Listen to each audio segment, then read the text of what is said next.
ശരി, അപ്പോൾ നമുക്ക് അധികം വൈകാതെ തുടങ്ങാം. വേറൊന്നുമല്ല, നമ്മൾ എത്രത്തോളമൊക്കെ ലൈവ് പോയാലും നിങ്ങൾ മനസ്സിലാക്കേണ്ട ഒരു കാര്യം, ഇത് സി പ്രോഗ്രാമിംഗ് നമ്മൾ ഇപ്പം തന്നെ തുടങ്ങുന്നതെന്ന് പറയുന്നത് ബേസിക്സ് തൊട്ട് കവർ ചെയ്യാനാണ്. ഓക്കെ, സി പ്രോഗ്രാമിംഗ് ശരിക്കും പറഞ്ഞു കഴിഞ്ഞാൽ നിങ്ങൾക്ക് സെക്കൻഡ് സെമ്മിലുള്ള സിലബസ് ആണ്. 2024 സ്കീം അനുസരിച്ച് സെക്കൻഡ് സെമ്മിലുള്ള ഒരു പേപ്പറാണ് സി പ്രോഗ്രാമിംഗ്. പക്ഷേ എന്താണ്, നിങ്ങൾക്ക് ഫസ്റ്റ് സെമ്മിൽ പൈത്തൺ നിങ്ങൾ പഠിക്കണില്ലേ, പൈത്തൺ. അപ്പോൾ സി പ്രോഗ്രാമിങ്ങിന്റെ ബേസിക്സും കൂടെ അറിഞ്ഞിരുന്നിട്ടുണ്ടെങ്കിൽ നിങ്ങൾക്ക് പൈത്തൺ പഠിക്കാൻ ഭയങ്കര എളുപ്പമായിരിക്കും. ഓക്കെ, കാരണം നമുക്കറിയാം സി ആണ് the basics of all programming languages. കാരണം നമ്മൾ ചെറിയൊരു ചിപ്പ് എടുത്ത് നോക്കിയെന്ന് വിചാരിക്കുക, ചെറിയൊരു ചിപ്പിൽ പൈത്തൺ ഇംപ്ലിമെന്റ് ചെയ്യാൻ ഭയങ്കര ബുദ്ധിമുട്ടാണ്. കാരണം മെമ്മറി കൺസ്ട്രെയിൻസ് ഒരുപാടുണ്ടാവും, അല്ലെ ഡേറ്റ കൺസ്ട്രെയിൻസ് ഒരുപാടുണ്ടാവും.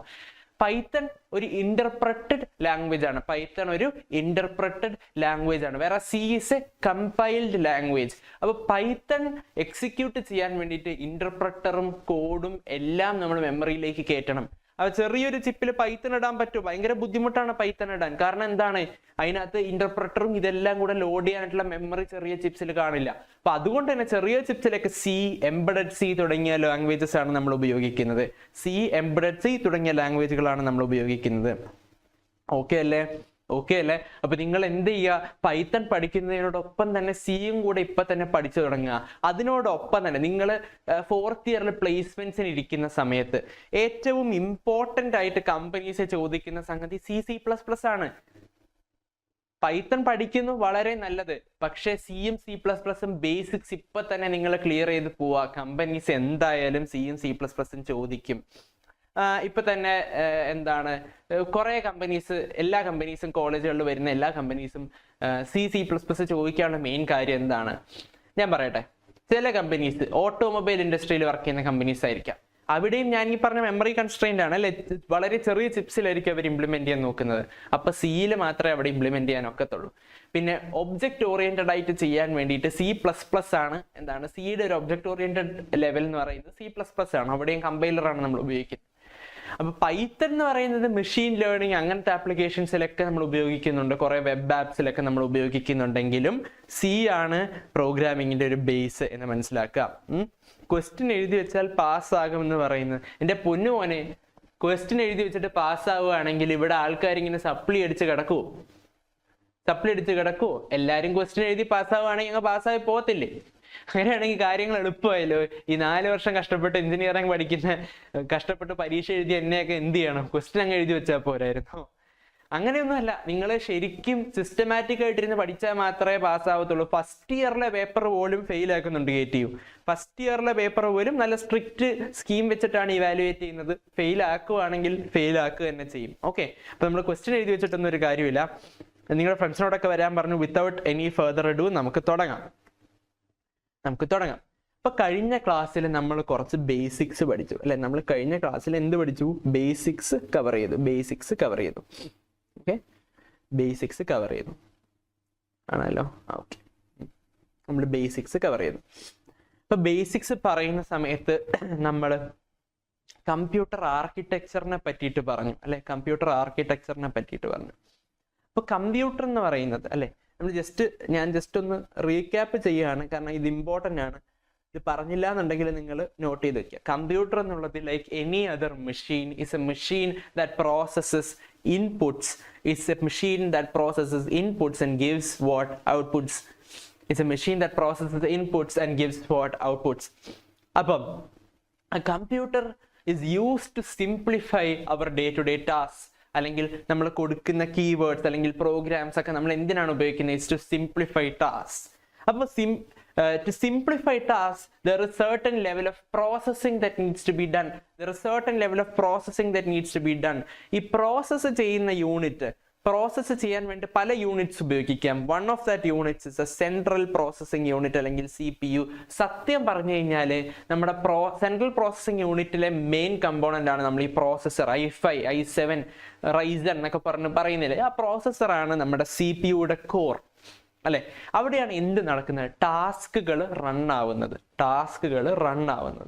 ശരി, ഇനി ഈ കമ്പ്യൂട്ടർ വർക്ക് ചെയ്യുന്നത് മെഷീൻ സൈക്കിൾസിലൂടെയാണ്. എന്തിലൂടെയാണ്? മെഷീൻ സൈക്കിൾസിലൂടെയാണ്. മെഷീൻ സൈക്കിൾ എന്ന് വെച്ചാൽ എന്താണ്? നമ്മുടെ electric cycle, peddling cycle, machine cycle, അങ്ങനെയല്ല കേട്ടോ. മെഷീൻ സൈക്കിൾ എന്ന് വെച്ച് കഴിഞ്ഞാൽ ഇപ്പം നമ്മൾ ഒരു സെറ്റ് ഓപ്പറേഷൻസ് ഉണ്ട്. ഓപ്പറേഷൻസ് എന്ന് പറയുന്ന സമയത്ത് ഫെച്ചിങ്, ഡീകോഡിങ്, ഓക്കെ, എക്സിക്യൂഷൻ, ഇങ്ങനെ കുറേ ഓപ്പറേഷൻസിന്റെ ഒരു സെറ്റിനെയാണ് നമ്മളൊരു സൈക്കിൾ എന്ന് പറയുന്നത്. ഫെച്ച് ചെയ്യുന്നു അല്ലെ, ഡീകോഡ് ചെയ്യുന്നു, നമ്മൾ കുറച്ച് ഡേറ്റ നമ്മൾ ഇൻപുട്ട് കൊടുക്കുന്നു, ആ ഡേറ്റേനെ ഫെച്ച് ചെയ്യണം, പിന്നെ അതിനകത്തുള്ള സംഗതി എന്താണെന്ന് ഡീകോഡ് ചെയ്യണം, അതിനെ എക്സിക്യൂട്ട് ചെയ്യണം. ഇങ്ങനെ ഒരു സെറ്റും പ്രോസസ്സസിനെ ചേർത്തിട്ടാണ് നമ്മളൊരു സൈക്കിൾ എന്ന് പറയുന്നത്. അങ്ങനെ ഒരുപാട് സൈക്കിൾസിലൂടെയാണ് നമ്മുടെ എന്ത് പോകുന്നത്, കമ്പ്യൂട്ടർ കടന്നു പോകുന്നത്. അപ്പൊ കമ്പ്യൂട്ടറിനകത്ത് 5 ബേസിക് യൂണിറ്റ്സ് ഉണ്ട്. Input unit, output unit, storage unit, പിന്നെ പ്രോസസ്സിംഗ് യൂണിറ്റ്. പ്രോസസ്സിംഗ് യൂണിറ്റ് എന്ന് പറയുന്നത് നമുക്ക് രണ്ടായിട്ട് ഡിവൈഡ് ചെയ്യാം. Arithmetic and logical unit and also control unit. Arithmetic, logic unit അല്ലെങ്കിൽ ALU എന്താണ് ചെയ്യുന്നത്? അഡീഷൻ, സബ്ട്രാക്ഷൻ, മൾട്ടിപ്ലിക്കേഷൻ, ഡിവിഷൻ തുടങ്ങിയ അരിത്തമെറ്റിക് ഓപ്പറേഷൻസ് ക്യാരി ഔട്ട് ചെയ്യാൻ വേണ്ടിയിട്ടാണ് നമ്മൾ അരിത്തമെറ്റിക്കൽ ലോജിക്കൽ യൂണിറ്റ് ഉപയോഗിക്കുന്നത്. കൺട്രോൾ യൂണിറ്റ് എന്തിനാണ് ഉപയോഗിക്കുന്നത്? ഡേറ്റ എടുക്കുന്നു, ഏത് ഡേറ്റ എങ്ങോട്ട് പോകണം, എന്ത് പ്രോസസ്സ് ചെയ്യണം, അങ്ങനെ കമ്പ്യൂട്ടറിന്റെ തലയാണ് ചുരുക്കത്തിൽ പറഞ്ഞാൽ നമ്മുടെ കൺട്രോൾ യൂണിറ്റ്. കമ്പ്യൂട്ടറിന്റെ എല്ലാ ആക്ഷനുകളെയും കോർഡിനേറ്റ് ചെയ്യുന്ന ഒരു സെന്റർ ആണ് നമ്മുടെ കൺട്രോൾ യൂണിറ്റ്. അപ്പൊ input unit, output unit, storage unit, arithmetic logical unit, control unit. ഇത് മെഷീൻ സൈക്കിൾസ്. അപ്പൊ ഇതാണ് നമ്മുടെ കമ്പ്യൂട്ടറുടെ ഒരു ബേസിക്സ് എന്ന് പറയുന്നത്. എന്താണ് നമ്മുടെ കമ്പ്യൂട്ടറുടെ ഒരു ബേസിക്സ് എന്ന് പറയുന്നത്? ഇതെല്ലാവർക്കും ക്ലിയർ ആണോ? ക്ലിയർ ആണെന്ന് വിശ്വസിക്കുന്നു. എത്ര CGPA കിട്ടും? CGPA എന്ന് പറയുന്നത് നിങ്ങൾ പഠിക്കുന്ന അനുസരിച്ചിരിക്കും. എന്നുവെച്ചാ എന്താണ്, ഞാനൊക്കെ ഫസ്റ്റ് സെമ്മിലൊക്കെ പഠിക്കുന്ന സമയത്ത് അവിടേക്ക് 10 CGPA കിട്ടിയതായിട്ട് എനിക്ക് 10 CGPA കിട്ടിയ പിള്ളേരുണ്ടായിരുന്നു. ഞാൻ CET-ലാണ് പഠിച്ചത്, നമ്മുടെ ശ്രീകാര്യം കോളേജ് ഓഫ് എഞ്ചിനീയറിംഗിലാണ്. അപ്പൊ 10 CGPA കിട്ടിയ പിള്ളേരുണ്ടായിരുന്നു. പിന്നെ ഒരു 9.5 മുകളിൽ കിട്ടാൻ ഇച്ചിരി ടഫാണ് എന്ന് നമ്മൾ നോക്കിയാലേ പറ്റുള്ളൂ. ഒരു ആവറേജ് ആയിട്ട് പഠിച്ച ഒരു കുട്ടി എന്ന് പറയുന്നത് ഒരു 8.5 മുകളിൽ എന്തായാലും കിട്ടിയിട്ടുണ്ട്. ഒരു 8.5 മുകളിൽ ആവറേജ് ആയിട്ട് പഠിച്ചു പോയ ഒരു കുട്ടിക്ക് 8.5 മുകളിൽ കിട്ടിയിട്ടുണ്ട്. പിന്നെ നമ്മൾ തീരെ പഠിക്കുന്നില്ല, എക്സാമിന് തലേ ദിവസമാണ് നോക്കുന്നത്, അങ്ങനെയൊക്കെ ആണെങ്കിലാണ് ഈ പ്രശ്നങ്ങൾ വരുന്നത്. മനസ്സിലായി? ബാക്കി താഴോട്ടുള്ള CGPA TS ഒക്കെ നമ്മൾ തീരെ പഠിക്കുന്നില്ല, എക്സാമിന് തലേ ദിവസമാണ് പഠിക്കുന്നത് എന്നുള്ളതിനാണ്. ഏറ്റവും ഇമ്പോർട്ടൻ്റ് ഇന്റേണൽസ് ആണ്. നിങ്ങൾ ഇന്റേണൽ മാർക്ക് നല്ലപോലെ സ്കോർ ചെയ്യുക. 50 മാർക്കായിരുന്നു ഞങ്ങളുടെ സ്കീമിൽ ഇന്റേണൽ. അതെന്ന് പറയുന്നത് ഒരു 50-ന് അടുപ്പിച്ച് എത്രത്തോളം എടുക്കാൻ പറ്റുന്ന അത്രത്തോളം ഇന്റേണൽ എടുത്തു കഴിഞ്ഞാൽ പിന്നെ കാര്യങ്ങൾ ഇത്തിരി എളുപ്പമാണ് CGPA കിട്ടാൻ വേണ്ടിയിട്ട്. ഓക്കെ. അപ്പോൾ ബാക്ക് ടു C. അപ്പൊ നമ്മൾ ഈ പഠിക്കുന്ന C എന്ന് പറയുന്നത് എന്താണ്? What is the C language? C language is a language that was developed by Dennis Ritchie at Bell Labs in 1972. Bell ലാബ്സിൽ വെച്ചിട്ടാണ് ഈ C എന്ന് പറയുന്ന ലാംഗ്വേജ് ഡെവലപ്പ് ചെയ്യപ്പെട്ടത്. It was developed by Dennis Ritchie in 1972. It was designed for system programming, specifically for writing operating systems. And I will tell you why writing operating systems with C was important during then. ഞാൻ പറഞ്ഞല്ലോ, operating system എന്ന് പറയുന്ന സമയത്ത് 1972-ലാണ് ഓർക്കണം. Memory is very limited, Ram is very limited, എല്ലാം ഭയങ്കര basic processing ആണ്, everything is very limited. അപ്പം നമ്മൾ എത്രത്തോളം സ്പേസിനെ കൺസർവ് ചെയ്ത് നമ്മൾ പ്രോഗ്രാം ചെയ്യുന്നു അത്രത്തോളം നല്ലത്. അപ്പോൾ നമ്മൾ വളരെ ലിമിറ്റഡ് സ്പേസ് ആണുള്ളത്, അതിനകത്ത് OS എടുക്കുന്ന സ്പേസ് എന്ന് പറയുന്നത് വളരെ ലിമിറ്റഡ് ആയിരിക്കണം, എന്നാലേ ആപ്ലിക്കേഷൻസിന് സ്പേസ് കിട്ടുള്ളൂ. അപ്പൊ C വെച്ചിട്ട് OS ഡിസൈൻ ചെയ്ത് കഴിഞ്ഞാൽ ഇന്റർപ്രട്ടർ ഫോൾട്ട്സ് ഒന്നും വരില്ല, അല്ലെ? ഇന്റർപ്രട്ടറിന്റെ മാൽ ഫംഗ്ഷനിങ് കാരണം ഭയങ്കര സീനൊന്നും വരില്ല. ഇത്തിരി ഫാസ്റ്റ് ആയ ഒരു യൂസർ എക്സ്പീരിയൻസിന് വേണ്ടിയിട്ടാണ് C ഉപയോഗിച്ചിരുന്നത്. സിയുടെ ഫീച്ചേഴ്സ് എന്തൊക്കെയാണ്? Number 1, it's A structured language. ഈ C ലാംഗ്വേജിന്റെ ഒരു സ്പെഷ്യാലിറ്റി എന്നല്ല, ഈ നമ്മൾ from A programmers point of view നമ്മൾ നോക്കുന്ന സമയത്തും ഈ ലാംഗ്വേജിന് ഒരു സ്ട്രക്ചർ ഉണ്ട്. ലൈക്ക് നമുക്ക് ഈസി ടു ഫോളോ ആയിട്ടുള്ള ഒരു സ്ട്രക്ചർ ഉണ്ട്. അത് മാത്രമല്ല, നമ്മൾ അവൈലബിൾ ആയിട്ടുള്ള റിസോഴ്സസിനെ വളരെ എഫിഷ്യൻ്റ് ആയിട്ട് വേണ്ട രീതിക്ക് ഉപയോഗിക്കാനായിട്ട് ഈ കമ്പ്യൂട്ടറിന് പറ്റും. അതായത് ഈ സി ലാംഗ്വേജിന് പറ്റും. Efficient use of resources. പിന്നെന്താണ്, portable across platforms and supports low level programming. ഞാൻ പറഞ്ഞല്ലോ, ഈ വളരെ മെമ്മറി കൺസ്ട്രെയിൻസ് ഉള്ള അല്ലെങ്കിൽ ചിപ്സിലേക്കൊക്കെ നമ്മൾ പ്രോഗ്രാം ചെയ്ത് കയറ്റുന്ന സമയത്ത് നമുക്ക് ഒരുപാടധികം കൺസ്ട്രെയിൻസ് നമ്മുടെ ഫ്രണ്ടിലേക്ക് വരും. അപ്പം ഈ കൺസ്ട്രെയിൻസിനെല്ലാം സപ്പോർട്ട് ചെയ്യാൻ വേണ്ടിയിട്ട് നമ്മുടെ ഈ സി ലാംഗ്വേജ് സഹായിക്കുന്നു എന്നുള്ളതാണ് ഏറ്റവും ഇമ്പോർട്ടൻ്റ് ആയിട്ടുള്ള കാര്യം. ഈ സി ലാംഗ്വേജ് സഹായിക്കുന്നു എന്നുള്ളതാണ് വളരെ ഇമ്പോർട്ടൻ്റ് ആയിട്ടുള്ള ഒരു കാര്യം. ഓക്കെ അല്ലേ? ഇതാണ് നമ്മുടെ സി ലാംഗ്വേജിൻ്റെ ചെറിയൊരു ഇൻട്രൊഡക്ഷൻ. എന്താണ് ഇതിൻ്റെ ഡെവലപ്മെൻറ്റ് കാര്യങ്ങൾ എല്ലാം ആ ഒരു സമയത്തായിരുന്നു. ഓക്കെ ഇനി നോക്കാം. നമ്മൾ എന്താണ് കമ്പ്യൂട്ടറുടെ വർക്കിങ്ങിനെ പറ്റിയിട്ട് പറഞ്ഞു അല്ലെ? കമ്പ്യൂട്ടറുടെ വർക്കിങ്ങിനെ പറ്റിയിട്ട് ഞാൻ ജസ്റ്റ് ഒന്ന് പറയാം. നമുക്കറിയാം, നമ്മുടെ സി പി യു ഉണ്ട്. നമ്മുടെ സി പി യു ഒരു പ്രോസസ്സിംഗ് കോറായിട്ട് ഇവിടെ കിടപ്പുണ്ട്. ഈ സി പി യുടെ അകത്ത് തന്നെ നമുക്ക് എന്താണ്, അരിത്തമെറ്റിക് ലോജിക് യൂണിറ്റ് ഉണ്ട്, കൺട്രോൾ യൂണിറ്റ് ഉണ്ട്, മെമ്മറി ഉണ്ട് അല്ലെ? മെമ്മറി ഉണ്ട്. അപ്പൊ എന്താണ്, നമ്മൾ കൊടുക്കുന്ന ഇൻഫർമേഷൻ എല്ലാം മെമ്മറിയിലോട്ട് ഫീഡ് ചെയ്തിട്ടാണ് ഇവിടുന്ന് റീഡ് ആവുന്നത്.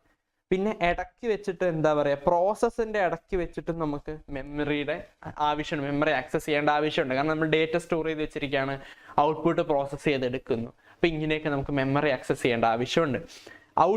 നമ്മൾ ഔട്ട്പുട്ട് എടുക്കുന്ന ഔട്ട്പുട്ടിനെ വേണമെങ്കിൽ നമുക്ക് മെമ്മറിയിലേക്ക് സ്റ്റോർ ചെയ്ത് വെക്കാനായിട്ട് ആവശ്യമുണ്ട്. അപ്പം അതുകൊണ്ട് തന്നെ മെമ്മറി എന്ന് പറയുന്നത് പ്രൈമറി മെമ്മറി, സെക്കൻഡറി മെമ്മറി, ഇങ്ങനെ നമ്മൾ ഡിവൈഡ് ചെയ്തിട്ടുണ്ട്. ഇത് ഡിവൈഡ് ചെയ്യുന്നത് എന്തിൻ്റെ ബേസിസിലാണെന്ന് ചോദിച്ചു കഴിഞ്ഞാൽ ഒരുപാട് കൺസ്ട്രെയിൻസ് ഉണ്ട്. Number 1, speed.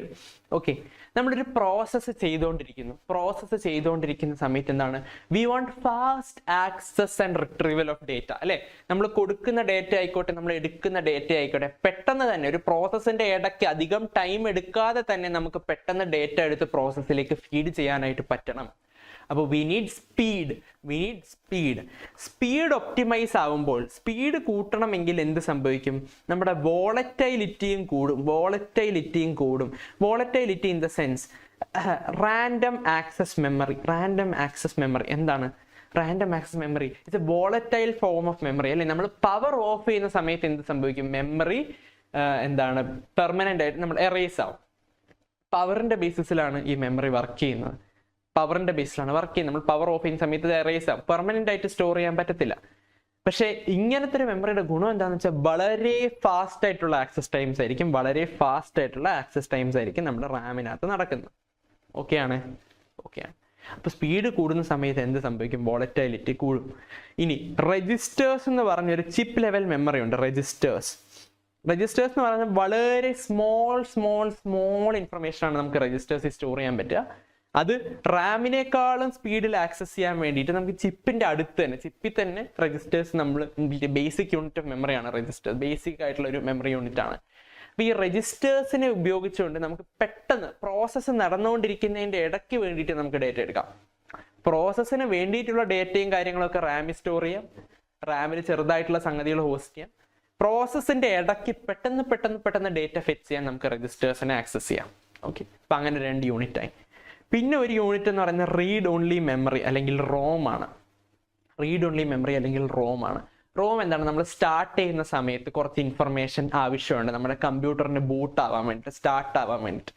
അങ്ങനത്തെ നെസസറി ഇൻഫർമേഷൻ ആണ് നമ്മൾ എവിടെ സ്റ്റോർ ചെയ്ത് വെക്കുന്നത്, റോമിൽ സ്റ്റോർ ചെയ്ത് വെക്കുന്നത്. Just necessary information for the computer to boot up. Just like the name suggest, ഇത് റീഡ് ഓൺലി മെമ്മറി ആണ്. റീഡ് ഓൺലി മെമ്മറി എന്ന് വെച്ചാൽ നമ്മൾ എന്താണ് ഉദ്ദേശിക്കുന്നത്, നമുക്കിതിനെ റൈറ്റ് ചെയ്യാൻ ബുദ്ധിമുട്ടാണ് അല്ലേ? നമുക്കിതിനെ റൈറ്റ് ചെയ്യാൻ പറ്റത്തില്ല, നമുക്ക് റീഡ് ചെയ്യാൻ മാത്രമേ പറ്റുള്ളൂ. ഇതിലെ ഇൻഫർമേഷൻ, ഓൾറെഡി ഉള്ള ഇൻഫർമേഷൻ നമുക്ക് ആക്സസ് ചെയ്യാം.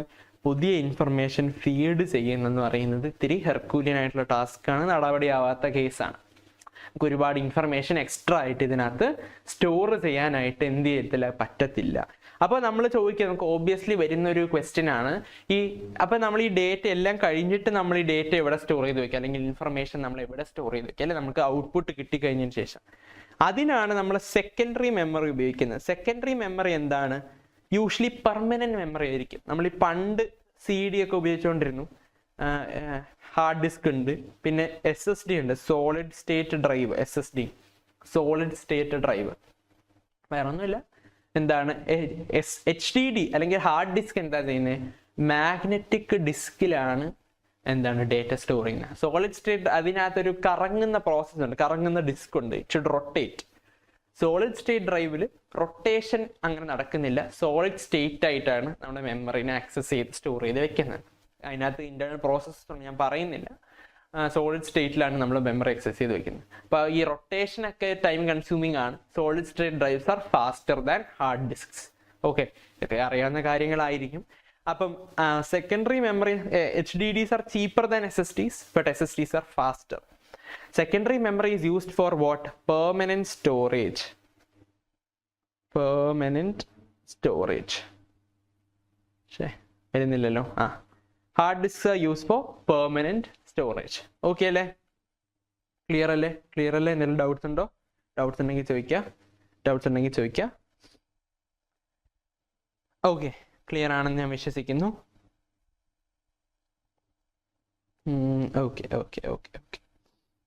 ശരി, ക്ലിയർ. ഓക്കെ, അപ്പോൾ ഇതാണ് നമ്മുടെ കമ്പ്യൂട്ടറിലെ മെമ്മറി സിറ്റുവേഷൻ. പ്രൈമറി മെമ്മറി ഉണ്ട്, സെക്കൻഡറി മെമ്മറി ഉണ്ട്, റാം ഉണ്ട്, റോം ഉണ്ട്, ഹാർഡ് ഡിസ്ക് ഉണ്ട്, SSD ഉണ്ട്. അപ്പൊ ഈ വക കാര്യങ്ങളിലൂടെയാണ് നമുക്ക് എന്ത് ചെയ്യേണ്ടത്? നമുക്ക് പ്രോഗ്രാം എഴുതേണ്ടത്, അല്ലെങ്കിൽ പ്രോഗ്രാം സ്റ്റോർ ചെയ്യേണ്ടത്. ശരി, ഇനി നമുക്ക് സിയിൽ കുറച്ച് ഫണ്ടമെന്റൽ കോൺസെപ്റ്റ്സ് ഉണ്ട്. എന്തുണ്ട്? സിയിൽ കുറച്ച് ഫണ്ടമെന്റൽ കോൺസെപ്റ്റ്സ് ഉണ്ട്. നമുക്ക് അതിലേക്ക് പോവാം. അതിനു മുന്നേ നമുക്ക് വേറൊരു സംഗതി പഠിക്കാനുള്ളതെന്ന് പറയുന്നത് ആപ്ലിക്കേഷൻ സോഫ്റ്റ്വെയറും സിസ്റ്റം സോഫ്റ്റ്വെയറും എന്താണ് എന്നുള്ളതാണ്. സിസ്റ്റം സോഫ്റ്റ്വെയറും ആപ്ലിക്കേഷൻ സോഫ്റ്റ്വെയറും എന്താണെന്നുള്ളതാണ്. ഓക്കെ, സിസ്റ്റം സോഫ്റ്റ്വെയർ എന്താണ് ഒന്ന് നമ്മുടെ പേര് നോക്കിക്കഴിഞ്ഞാൽ നമുക്ക് അറിയാൻ പറ്റും. സിസ്റ്റം സോഫ്റ്റ്വെയർ എന്താണ്? System software refers to a collection of programs that manage and control the computer hardware. അല്ലേ? നമ്മുടെ സിസ്റ്റവുമായിട്ട് ബന്ധപ്പെട്ടിട്ട് നമ്മുടെ കമ്പ്യൂട്ടറുടെ ഹാർഡ്വെയറിനെ കൺട്രോൾ ചെയ്യുന്നു, കമ്പ്യൂട്ടറുടെ ഹാർഡ്വെയർ എങ്ങനെ ബൂട്ടപ്പ് ചെയ്യുന്നു, സിസ്റ്റം ഇൻഫർമേഷൻ, അങ്ങനത്തെ സംഗതിയൊക്കെ സോൾവ് ചെയ്യുന്നതാണ് സിസ്റ്റം സോഫ്റ്റ്വെയർ. ഈ സിസ്റ്റം സോഫ്റ്റ്വെയർ എന്ന് പറയുന്നത് ആപ്ലിക്കേഷൻ സോഫ്റ്റ്വെയർ റൺ ചെയ്യാനുള്ള ഒരു പ്ലാറ്റ്ഫോമും കൂടിയാണ്. അതായത് നമ്മുടെ ഓപ്പറേറ്റിംഗ് സിസ്റ്റം അല്ലെ, നമ്മുടെ വിൻഡോസ് 10 അല്ലെങ്കിൽ മാക് OS X അല്ലെങ്കിൽ ലിനക്സ്, ഉബുണ്ടു ഒക്കെ പറയുന്നത് എന്താണ്? It's an operating system that is the basis to run other programs. ഇതെന്ന് പറയുന്നത് ഒരു സിസ്റ്റം സോഫ്റ്റ്വെയർ ആണ് അല്ലെ. വേറെ നമ്മുടെ ആപ്ലിക്കേഷൻ സോഫ്റ്റ്വെയർ എന്ന് പറഞ്ഞാൽ എന്താണ്? Application software is design to perform specific tasks അല്ലെ. നമ്മളിപ്പോൾ ഒരു ഗെയിം കളിക്കുന്നു, അതൊരു ആപ്ലിക്കേഷൻ സോഫ്റ്റ്വെയർ ആണ്. സിസ്റ്റം സോഫ്റ്റ്വെയർ എന്ന് പറയുന്നത് ഓപ്പറേറ്റിംഗ് സിസ്റ്റം അല്ലെങ്കിൽ അങ്ങനെ സ്പെസിഫിക് ആയിട്ടുള്ള ഒരു സിസ്റ്റമാണ്. ഈ ആപ്ലിക്കേഷൻ സോഫ്റ്റ്വെയർ എന്ന് പറയുന്നത് it is build on top of the system software and relies on it അല്ലെ. നമ്മുടെ സിസ്റ്റം സോഫ്റ്റ്വെയറിനെ കേന്ദ്രീകരിച്ചിട്ടാണ് നമ്മൾ ഈ ആപ്ലിക്കേഷൻ സോഫ്റ്റ്വെയർ ഉണ്ടാക്കിയിട്ടുള്ളത്. ആപ്ലിക്കേഷൻ സോഫ്റ്റ്വെയർ എന്ന് പറയുന്നത് സിസ്റ്റം സോഫ്റ്റ്വെയറിനെ ഡിപ്പെൻഡ് ചെയ്താണ് നിൽക്കുന്നത്. പിന്നെ നമ്മൾ high level language, low level ലാംഗ്വേജും പറഞ്ഞു. കമ്പൈലറും ഇന്റർപ്രറ്ററും എന്താണെന്ന് പറഞ്ഞു. കമ്പൈലറിന്റെ സിഗ്നിഫിക്കൻസ് എന്താണെന്ന് പറഞ്ഞു. അപ്പൊ ശരിക്കും നിങ്ങൾക്ക് പ്രോഗ്രാമിംഗ് ലാംഗ്വേജിന്റെ ഒരു ഫീല് കിട്ടണമെങ്കിൽ ഒരു കമ്പൈൽഡ് ലാംഗ്വേജ് പഠിക്കണം. കാരണം interpreted language line by line translation ആണ്. അതല്ല, real life chip application compiled ലാംഗ്വേജസിലാണ് നമുക്ക് നടക്കുന്നത്. അതുകൊണ്ടിട്ടാണ് നമ്മൾ സി മെയിനായിട്ട് പഠിക്കേണ്ടതായിട്ടുള്ളത്. ഓക്കെ അല്ലേ? ഇപ്പൊ നമ്മൾ ഹൈ ലെവൽ ലാംഗ്വേജ് എന്താണെന്ന് പറഞ്ഞു, ലോ ലെവൽ ലാംഗ്വേജ് എന്താണെന്ന് പറഞ്ഞു, പിന്നെ കമ്പൈൽഡ് ലാംഗ്വേജ് എന്താണെന്ന് പറഞ്ഞു, ഇന്റർപ്രറ്റഡ് ലാംഗ്വേജ് എന്താണെന്ന് പറഞ്ഞു, അതിന്റെ ഡിഫറൻസും സംഗതിയും എല്ലാം പറഞ്ഞു. ഓക്കെ, ശരി. പിന്നെ നമ്മൾ ഇന്നലെ കഴിഞ്ഞ ക്ലാസ്സിൽ കുറച്ച് അൽഗോറിതംസ് നോക്കിയിട്ടുണ്ടായിരുന്നു. നിങ്ങളത് നോക്കി എന്ന് വിശ്വസിക്കുന്നു. സോർട്ടിംഗ് അൽഗോറിതം, ബബിൾ സോർട്ടിന്റെ ഒരു അൽഗോറിതം നമുക്ക് പഠിക്കാനുണ്ട്. ബബിൾ സോർട്ട് എന്ന് വെച്ചാൽ എന്താണ് എന്ന് നമുക്കൊന്ന് നോക്കാം. നിങ്ങൾ ജസ്റ്റ് നോക്കി കാണും, എന്നാലും ഞാൻ ജസ്റ്റ് ഒന്ന് റിവൈസ് ചെയ്യാണ്. ബബിൾ സോർട്ട് ഇതും കൂടെ ഒക്കെ പഠിച്ചാലേ നമുക്ക് സി മര്യാദയ്ക്ക് പഠിച്ചിട്ട് കാര്യമുള്ളൂ. ബേസിക് സോർട്ടിങ് അൽഗോരിതം ആണ് ബബിൾ സോർട്ട്. നമുക്കൊരു ലിസ്റ്റ് ഓഫ് ഡേറ്റ തന്നു. 2 3 1 6 5 4 എന്ന് എനിക്കൊരു ലിസ്റ്റ് തന്നു. ഇതിനെ അസെൻഡിങ് ഓർഡറിൽ എഴുതണം. ഇതിന് ഏത് ഓർഡറിൽ എഴുതണം? അസെൻഡിങ് ഓർഡറിൽ എഴുതണം. ഞാൻ എന്ത് ചെയ്യും? എനിക്ക് പല അപ്രോച്ച് ഉണ്ട്. ഇതിനെ അസെൻഡിങ് ഓർഡർ എഴുതണം. എൻ്റെ മനസ്സിനറിയാം 1 2 3 4 5 6 ആണെന്ന് എൻ്റെ മനസ്സിനറിയാം. അതിനല്ല കാര്യം. Computer is dumb. It has 0 IQ. It does not know. That is why we use algorithms. Computer ഒരു പൊട്ടനാണ്. കമ്പ്യൂട്ടറിന് ബുദ്ധിയില്ല. മനസ്സിലായോ? അപ്പൊ നമ്മൾ എന്ത് ചെയ്യണം? അൽഗോറിതം ഉപയോഗിക്കണം. നമ്മളിങ്ങനെ എനിക്കറിയത്തില്ല, ഞാൻ ജീവിതത്തിൽ കണ്ടിട്ടുള്ള കാര്യങ്ങളാണ്. നമ്മളിങ്ങനെ ഈ കുഞ്ഞുകാലങ്ങളിൽ ഈ ക്ലാസ്സിൽ ഇങ്ങനെ എല്ലാവരും കൂടെ കളിയാക്കുന്ന ഏതെങ്കിലും ഒരു വ്യക്തിയാണ്. അത് വളരെ മോശപ്പെട്ട പ്രവൃത്തിയാണ്. നമ്മളിങ്ങനെ ചെയ്യാൻ പാടില്ല. കാരണം അവരുടെ ഒരു ജീവിത സാഹചര്യം, അവരുടെ ഒരു തോട്ട് പ്രോസസ്സ്, അവരെങ്ങനെയാണ് വളർന്നു വന്നതെന്നൊന്നും നമുക്കറിയത്തില്ല. അപ്പൊ എല്ലാവരും ആ പുള്ളീനെ പൊട്ടനായിട്ട് അങ്ങ് ലേബൽ ചെയ്യും. എന്നിട്ട് എന്താണ് പുള്ളിയുടെ അടുത്ത് ഇങ്ങനെ നമ്മൾ എന്താണ് ഈ കുഞ്ഞു കുട്ടികളുടെ അടുത്ത് പറഞ്ഞ് മനസ്സിലാക്കുന്ന പോലെ കാര്യങ്ങൾ ഇങ്ങനെ പറഞ്ഞു കൊടുക്കും. എടാ അങ്ങനെ ചെയ്തിട്ട് ഇങ്ങനെ ചെയ്യും. മനസ്സിലായി? അപ്പം എന്താണ് നമ്മളിപ്പോ ഒരു കുഞ്ഞു കുട്ടിയുടെ അടുത്ത് നമ്മൾ പറയുന്നു അല്ലെ, ഇതാണ് ചെയ്യേണ്ടതെന്നുള്ളൊരു വിവേകം ആ കുട്ടിക്ക് ഉണ്ടാവില്ല. നമ്മൾ പറഞ്ഞു കൊടുക്കണം, മോനെ നേരെ നീ അങ്ങോട്ട് പോയിട്ട് അവിടെ ഒരു സാധനം വെച്ചിട്ടുണ്ട്, അത് ഇങ്ങോട്ട് എടുത്തോണ്ട് വാ. നമ്മളിങ്ങനെ സ്റ്റെപ്പ് ബൈ സ്റ്റെപ്പ് ആയിട്ട് പറഞ്ഞു കൊടുക്കണം. അപ്പൊ സ്റ്റെപ്പ് ബൈ സ്റ്റെപ്പ് ആയിട്ട് നമ്മൾ കമ്പ്യൂട്ടറിനോട് എന്തൊക്കെ ചെയ്താൽ ഇതിനെ സോർട്ട് ചെയ്തെടുക്കണം എന്ന് പറഞ്ഞു കൊടുക്കണം. അപ്പൊ അതാണ് നമ്മുടെ അൽഗോരിതം, നമ്മൾ പറഞ്ഞതാണ്. അപ്പൊ ഇതിനകത്ത് ഇൻട്രസ്റ്റിംഗ് സംഗതിയാണ്. നിങ്ങൾ നോക്കിക്കേ, നമ്മൾ ആദ്യം എന്ത് ചെയ്യാം? 2 അഡ്ജസന്റ് എലമെന്റുകളെ കമ്പയർ ചെയ്യാം. എന്നിട്ട് എന്ത് ചെയ്യാ? സ്വാപ്പ് ചെയ്യാ. നോക്കിക്കേ, 2ഉം 3യും കമ്പയർ ചെയ്തു. 2 ആണോ 3 ആണോ വലുത്? 3 ആണ് വലുത്. Is 3 to the right of 2? അതെ, 3 is to the right of 2. അപ്പൊ ഒന്നും ചെയ്യണ്ട. നെക്സ്റ്റ് അടുത്ത എലമെന്റ് നോക്കിക്കേ, 3യും 1ഉം. 3 ആണോ വലുത് 1 ആണോ വലുത്? 3 ആണ് വലുത്. Is 3 to the right of 1? അല്ല, 3 ലെഫ്റ്റിലാണ്. അപ്പൊ എന്ത് ചെയ്യാ? സ്വാപ്പ് ചെയ്യാ. ഞാൻ സ്വാപ്പ് ചെയ്ത് കഴിഞ്ഞപ്പോ എന്ത് കിട്ടി? 2 1 3 എന്ന് കിട്ടി. 2 1 3 എന്ന് കിട്ടി. 2 1 3 എന്ന് കിട്ടി അല്ലെ? 2 1 3 എന്ന് കിട്ടി. ഇനി അതിനുശേഷം അടുത്ത നോക്കിക്കേ, 3. അപ്പൊ 2 1 3 6 5 4 എന്ന് കിട്ടി. 2 1 3 6 5 4 എന്ന് കിട്ടി. അടുത്ത് നോക്കിക്കേ, 3 ആണോ 6 ആണോ വലുത്? 3 ആണോ 6 ആണോ വലുത്? 6 ആണ് വലുത്. 6 3യുടെ റൈറ്റിലാണ് അല്ലേ? Okay, set. 6 ആണോ 5 ആണോ വലുത്? 6 ആണോ 5 ആണോ വലുത്? 6 ആണോ 5 ആണോ വലുത്? 6 ആണ് വലുത്. അപ്പൊ 6 റൈറ്റ് വരണം, 5 ലെഫ്റ്റ് വരണം. അതിനെ സ്വാപ്പ് ചെയ്യുക. സ്വാപ്പ് ചെയ്യുമ്പോൾ എന്തായി? 2 1 3 5 6 4. ഓക്കെ, സ്വാപ്പ് ചെയ്തു. ഇനി എന്താ നോക്കേണ്ടേ? 6 ആണോ 4 ആണോ വലുത്? 6 ആണോ 4 ആണോ വലുത്? 4 ആണ്. അപ്പൊ 4നെ ഇങ്ങോട്ട് കൊണ്ടുവരിക, 6നെ അങ്ങോട്ട് കൊണ്ടുപോവുക. അപ്പൊ എന്തായി? 2 1 3 5 4 6 എന്നായി. ആയില്ലേ? ഇനി ആദ്യം ഒരു പ്രാവശ്യം കൂടെ റിപ്പീറ്റ് ചെയ്യാം. 1 ആണോ 2 ആണോ വലുത്? 1 ആണ് വലുത്. 1നെ ഇങ്ങോട്ട് കൊണ്ടുവരണം. 1 2. 2 ആണോ 3 ആണോ വലുത്? കറക്റ്റ് ആണ്. 3 ആണോ 5 ആണോ വലുത്? കറക്റ്റ് ആണ്. 5 ആണോ 4 ആണോ വലുത്? 5 ആണ് വലുത്. അപ്പൊ സ്വാപ്പ് ചെയ്യണം. 1 2 3 4 5 6. നമ്മൾ അവസാനം what we did is we compared the adjacent elements and we swapped if they are out of order. We compared the adjacent elements and we swapped them if they are out of order. And we repeated it until the list is sorted. ഇതിനെയാണ് നമ്മൾ bubble sort എന്ന് പറയുന്നത്. ഇതിനെയാണ് നമ്മൾ bubble sort എന്ന് പറയുന്നത്. ശ്രീ ഗണേഷ് ചോദിക്കൂ, എന്താണ്? ഡൗട്ട് ഉണ്ടോ? എന്തെങ്കിലും ഡൗട്ട് ഉണ്ടോ?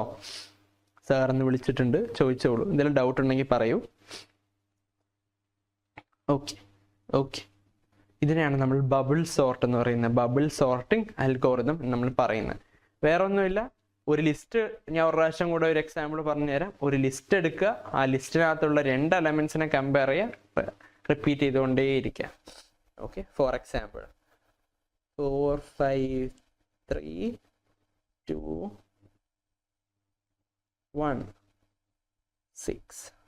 ഈ ഒരു ലിസ്റ്റ് എടുത്തു 4 5 3 2 1 6.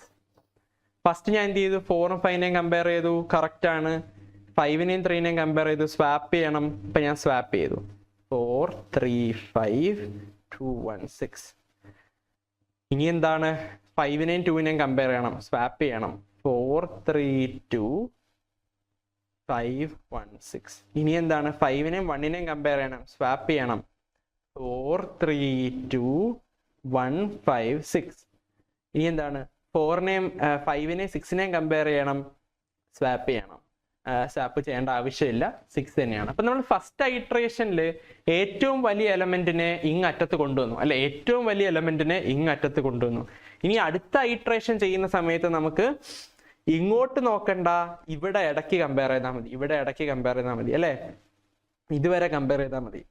4ഉം 3ഉം നോക്കി സ്വാപ്പ് ചെയ്യണം, 3 4. 4ഉം 2ഉം നോക്കി സ്വാപ്പ് ചെയ്യണം, 3 4 2 1 5 6 എന്നാക്കി. അതിനുശേഷം 4ഉം 2ഉം നോക്കി സ്വാപ്പ് ചെയ്യണം, 3 2 4 1 5 6 എന്നാക്കി. പിന്നെ 4ഉം 1ഉം നോക്കി സ്വാപ്പ് ചെയ്യണം, 3 2 1 4 5 6. 4ഉം 5ഉം നോക്കി സ്വാപ്പ് ചെയ്യണ്ട, അപ്പൊ ഞാൻ സ്വാപ്പ് ചെയ്തില്ല. 5 വരെ ഞാൻ നോക്കത്തുള്ളൂ, കാരണം ആദ്യം 6 വരെ നോക്കിയതാ. ഏറ്റവും വലിയ എലമെന്റിനെ ഫസ്റ്റ് ഐട്രേഷനിൽ ഏറ്റവും വലിയ എലമെന്റിനെ ഇങ്ങറ്റത്ത് കൊണ്ടുവന്നു. അപ്പൊ സെക്കൻഡ് ഐട്രേഷനിൽ അടുത്ത വലിയ എലമെന്റിനെ ഇങ്ങറ്റത്ത് പ്ലേസ് ചെയ്തു, 5നെ. ഓക്കെ, അതിനുശേഷം പിന്നെ